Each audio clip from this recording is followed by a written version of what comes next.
Kinsey. Let's start with Ariana Grande. She has copped a little bit of criticism for failing to use Sydney Sweeney's name during a recent interview. Grande pulled out a photograph of Sweeney during the interview and showed it to her co-star, Bowen Yang, and asked, "Was I better than this woman?" This woman, Kinsey, why couldn't she say her name?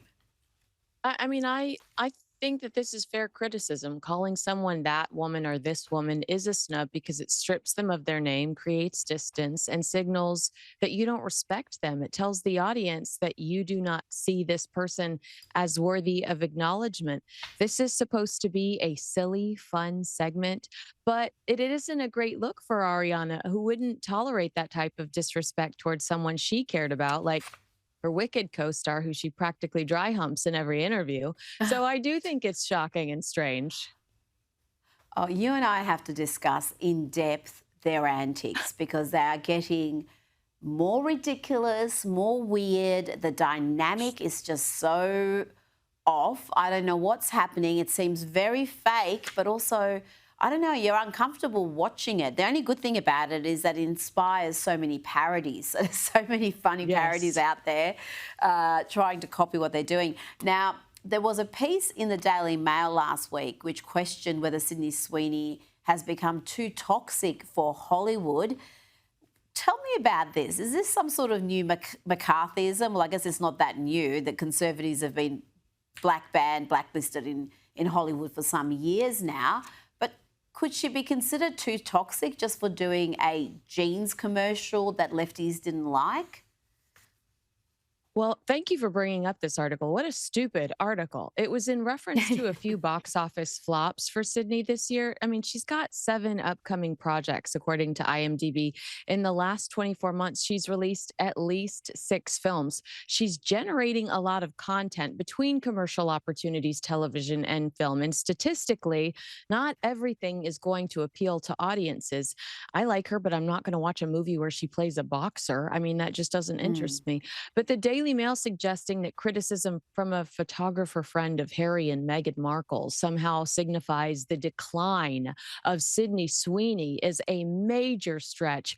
Her phone hasn't stopped ringing because she's a registered Republican. In fact, she's creating an incredibly lucrative brand.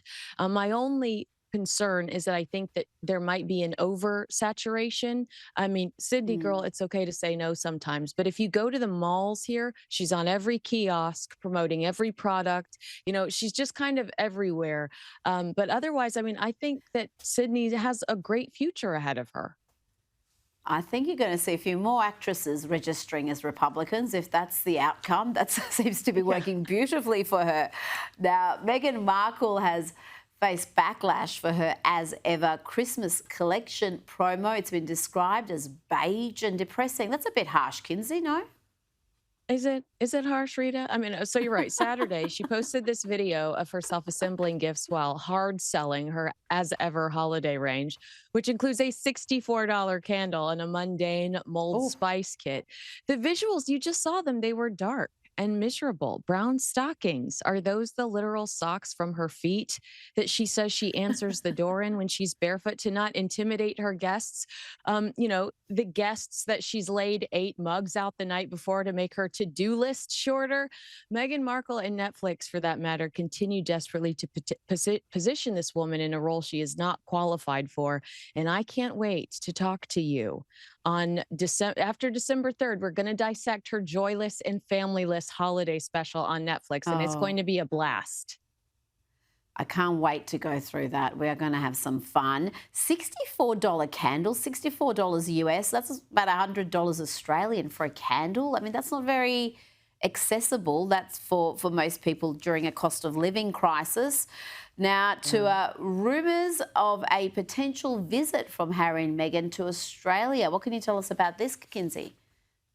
So this, Harry and Meghan have been associating with a celebrity psychic. I know nothing will shock you less that Harry and Meghan have become friendly with a celebrity psychic, and she posted a message from Harry and Meghan. She blurs out some of the message, so we don't know at what event they specifically spent time at, but they thank her for her appearance at this event. And they say that they are looking forward to visiting Australia sometime in the near future.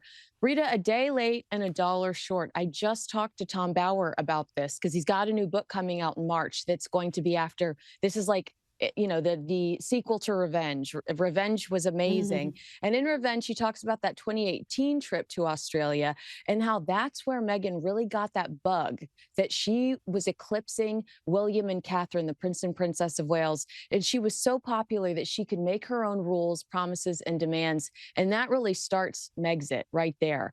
And I said to Tom Bauer, Wow. why did she not nurture this relationship with Australia more? Why has she, seemingly abandoned Australia? This is a few weeks ago. And he said, because she wanted Hollywood. So Australia knows better. Her polling has declined significantly there. I don't think they'd get the welcome that they would want.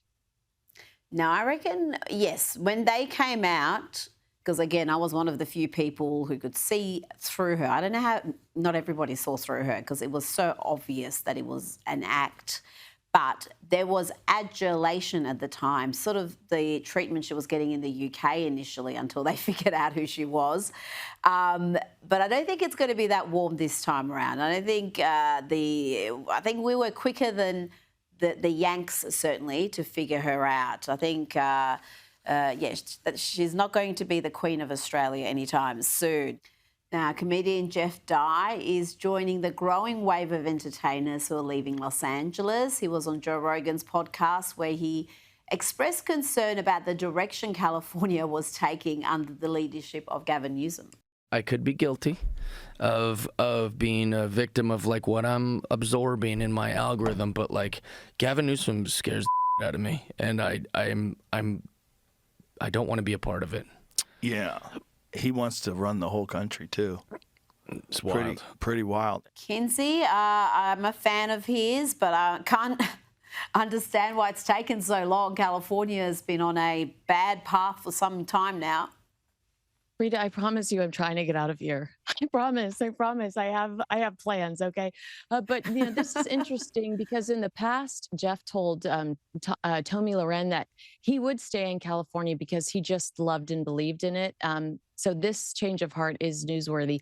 But those observations about Newsom, ever since Gavin adopted this very aggressive and desperate, inauthentic attempt at copying the Donald Trump political playbook, he's looked completely unstable to the point of frightening. Like, what is he doing with his hands all the time? And is he so? They're always moving in very odd ways when you talk. Like, I talk with my hands a lot, but not like that. It's just bizarre. And the whole online persona where he's trying to out-Trump, it's not working, Gavin. Go back to whatever it was you were doing, which wasn't working either, but at least you weren't embarrassing yourself.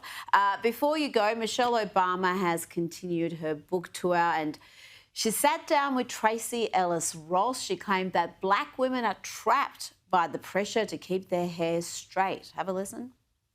Let me explain something to white people.